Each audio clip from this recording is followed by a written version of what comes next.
என்னோட புருஷன் வீட்டுல இல்லாதப்ப. என் பையனுக்கு நல்ல நல்ல வரணும் வந்து ஓட்டாண்டி போத கல்யாணம் பண்ணு. எல்லாம் தெரிஞ்சுதானே கல்யாணம் பண்ணீங்க. அப்படி உங்களுக்கு எல்லாம் வேணும்னா நீங்க இருக்கிற பொண்ணாதான் பார்த்து கல்யாணம் பண்ணிருக்கணும். இருங்க, எப்ப பாரு இது என்ன சொல்லிட்டு இருக்கீங்க, அவர் வரைக்கும் சொல்றேன். சொல்லு ஒண்ணுல அது உனக்கே இவ்வளவு குமுறுந்தா எனக்கு இவ்வளவு இருக்கும்.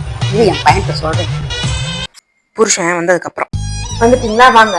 எப்ப பாரு உங்க அம்மாவுக்கு இதேதான் வேலை. எப்ப பாரு என்ன ஏதாவது சொல்லிட்டே தான் இருப்பாங்களா? ஒண்ணு இல்லாத எப்ப பாரு அதான் சொல்றாங்க. இதெல்லாம் கேட்கவே மாட்டீங்களா? என்னது, எங்க அம்மா இப்படி எல்லாம் சொன்னாங்களா? இது அவங்க கிட்ட என்னன்னு கேட்கிறேன். அம்மா, அவள் நீங்க என்ன சொன்னீங்க? உன் பொண்டாட்டி பாரா என்னென்ன சொல்ற, என்ன போய் முதலத்தை கேட்கலாம், நான் ரொம்ப கொடுமைப்படுறேன், இதெல்லாம் நீங்க கேட்காது.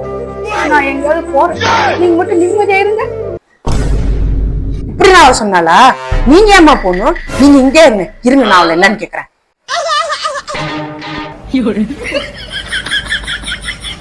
ஏன்டா பச்சை போய் பேசுற?